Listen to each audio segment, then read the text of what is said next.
All right, welcome back to Falcon Blues TV. Filthy animals. Happy summer. Apparently it's summer out there, mate. Before we start, you just want a quick hello and leave it to you. John Churchill, you filthy animal. Yeah, leave it at that. Yeah, 76 years younger as Dave. All the best, mate. Yeah, your son Andrew said that you'd enjoy watching our content, so thanks very much. Yep. It's been a while, Dave, so it has. You know what happens when you watch us, when you enjoy our content, you know what you get? What you deserve. You get us. We have to come back. John Churchill, you just made the list. Yeah. Congratulations. Unlucky, mate. Sorry. It's all right, I'm on it, you're on it. I'm on it. Dave, Jay's on it, Barney's on it. It's bad you're on it now. Certain fella went on it a few weeks ago and is staying on it, even though someone told me to take him off. He's fucking staying on it. And you know exactly who I'm talking about if you've seen my tweets. It's this rhyme with pesk. Yeah. All right, I think I know what Fesk. Yeah, but John, thanks for watching, mate. Yeah, all the best, John. Happy birthday, many happy returns. Slant you. Well, we were recording, Kathy, and now you're interrupting us. It's all right. Go ahead. It's all right. That's fine, yeah. No, we just thought we'd come down here for a change. It's been a while. And now we're being interrupted. Professionals at work here, you know. Yeah. We'll edit that out. No, we won't. No, we won't, sorry. Yeah, fair bit going on with the Toffees at the minute, mate. I know we haven't really caught up with any. We've just been talking on WhatsApp and chatting whenever. Been busy. We have, yeah. So Everton, really. You know, from the 777 group who were in up until the beginning of July to having like 6 or 7 suitors who wanted to buy Everton. Yeah. You know, Bill Kenwright spent fucking 20 years trying to find one. And all of a sudden 7 show up at once. Like a fucking like a bus. Yeah. But at the moment it looks like Dan Freakin and the Freakin Group, who are also the owners of Roma, are looking the likely suitors to buy out. Yeah, they're scunning it then. Yeah, they're going to be buying out Mercedes shares and making them the majority shareholder.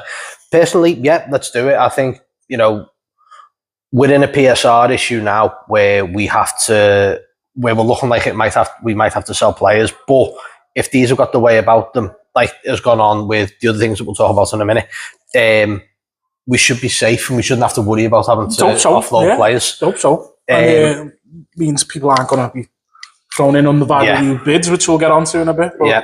I kind of wanted that Bell fella just because he'd been kicked out of City's ground for celebrating when Kale scored.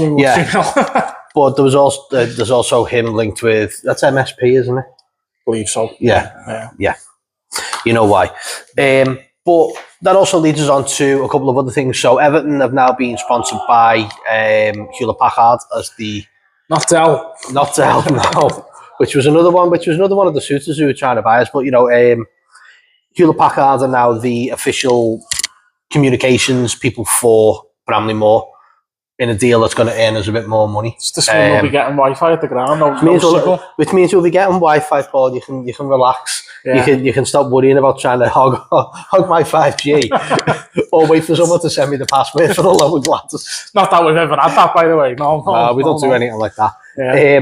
But it's the black hole of signal, though. Goodison, like, oh God, yeah. Apart from you can get it. I can get it. Yeah. Every football ground's like a black hole. There's just virtually no signal, especially something as risky as good as a bar. I'm on O2, which should mean no oxygen, really. Nah, me and Kevin Bacon. Yeah, you and Footloose, yeah. Footloose gets me what I need. And then that also leads us on to further sponsorship in the kit manufacturer with Castore. Northwest-based company, which we know. We've all seen their issues with Aston Villa's kit, where it was like they were wearing a paper bag at one point. Hopefully, they've learned the lessons from that. There's been a change in material, and I think we've all probably kind of seen the kit as well. Yeah, we've seen the types, we've seen the prototypes, we've seen the designs and things like that. Hopefully, it is just we just need something that'll take us. I think there's going to be more than one kit. I think there'll be a home kit. I know they've mentioned about it's like Nike do it, isn't it? Where there's a performance kit, which is like it's like Liverpool do it, don't they? They have that where they charge you 70 quid for a replica, and then it's 90 quid for the performance or the player's shirt.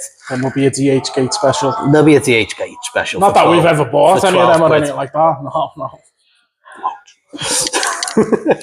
But with that though comes a large fee. So we're getting about 20 million a year from Castore. Something like that, wasn't it? That's what it worked out. Was it 20 million a year or 20 million over? 20 million a year. So couple that with Hewlett Packard, the new group coming in. The PSR, as they've been saying, the hole is quite small. So they might be able to work off selling academy players.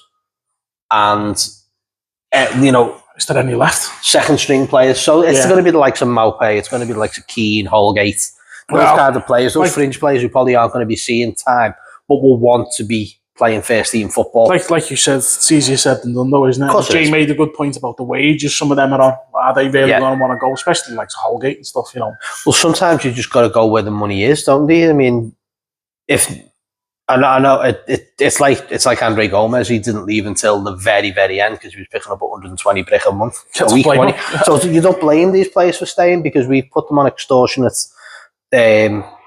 salaries, and it's our own fault, and that's what's caused this PSR. Yeah. So great shirt, by the way, Dave. It's boss, isn't it? Happy Father's Day from my children. That's fantastic. Though. Told I'm looking very 80s today by yourself and the new producer. Yeah. Missing a pen. Missing a big curly wig, and then you can go as John Bailey or something.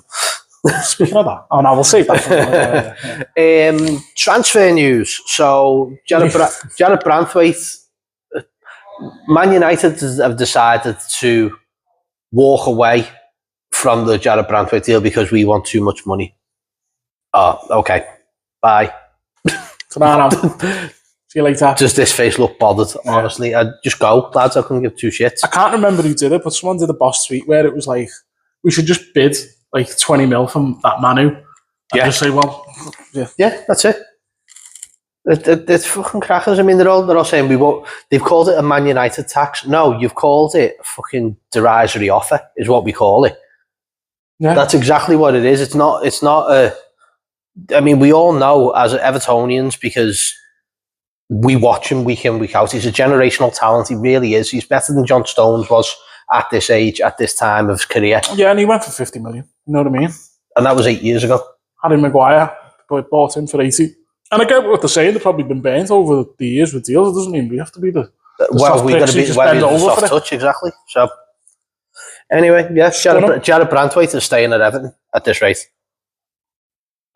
We're also looking at chap from Aston Villa. Leaving this one to you, Dave. What did I put in it? With the Timmy. It's Timmy anyway. I put it in I put it earlier, didn't I? So I don't remember how to say it. The scroll backs. Steve Air keeps messaging about programs he's doing. A little while ago, wasn't it? Wasn't that one? Wasn't that one? Yeah. Tim Irubunum. So Tim. Like that. Yeah. Yeah, he's getting linked for 10 million. Tim Burnham. Tim Burnham, yeah. Tim Burton. Yeah, he's been linked with a move for 10 million, which possibly could see the end of Onana at Everton. We just don't know. He played well enough yesterday. He's in the shop window quite well. I think he would have scored. I don't think Lukaku needed to touch that. No, but that was going in. That was going in. So unlucky Belgium, by the way, went through that goal at the end. Oh God, yeah, both of them. Yeah. I mean that. Yeah, if you're watching the Euros as well, I mean, we just watched a cracking game there with Turkey and Georgia. It was like end-to-end stuff. It was superb. I missed that. I was having a Toby Carvery. It was delicious. Is that a euphemism? Oh, it's literally having a Toby Carvery. Yeah, no, it's a cracking game there. 3-1 to Turkey. Hopefully, their second goal was phenomenal. You have to watch it. But yesterday, the game there with Belgium. Hopefully Onana's putting himself in the shop window. He put himself about a fair bit. Does his usual, throwing his arms in the air, trying to get the crowd going, trying to get the players going with his usual cheerleader stuff, which I can't stand. And he had his injury where he makes a miraculous recovery 30 seconds later. Yeah, seen Everton. Week in, week out. Classic Amadou.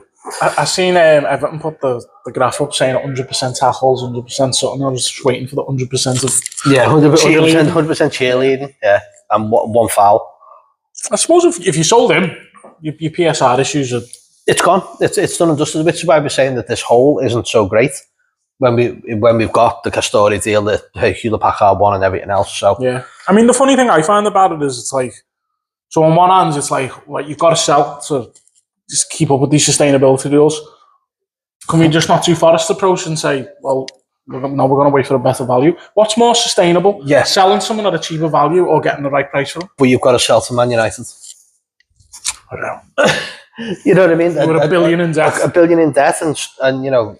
I'm not asked what they say whether it's a managed debt or not, but it's bollocks, isn't it? It's the same with Villa. Villa having to sell. Why? How can you compete in the Champions League if you've got to sell your best players? That's it. They sold Curtin here, didn't he, for 100 million? Yeah. Not that long ago, really, was it?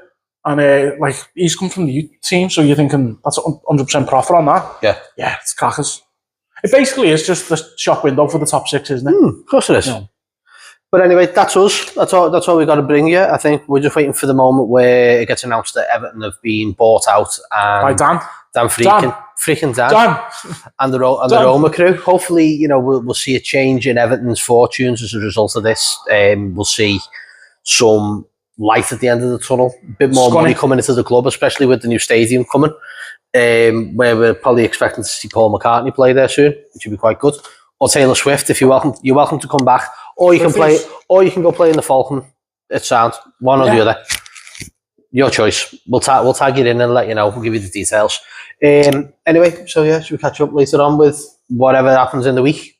Up to fucking toffees. Colin Chong. See you in a bit.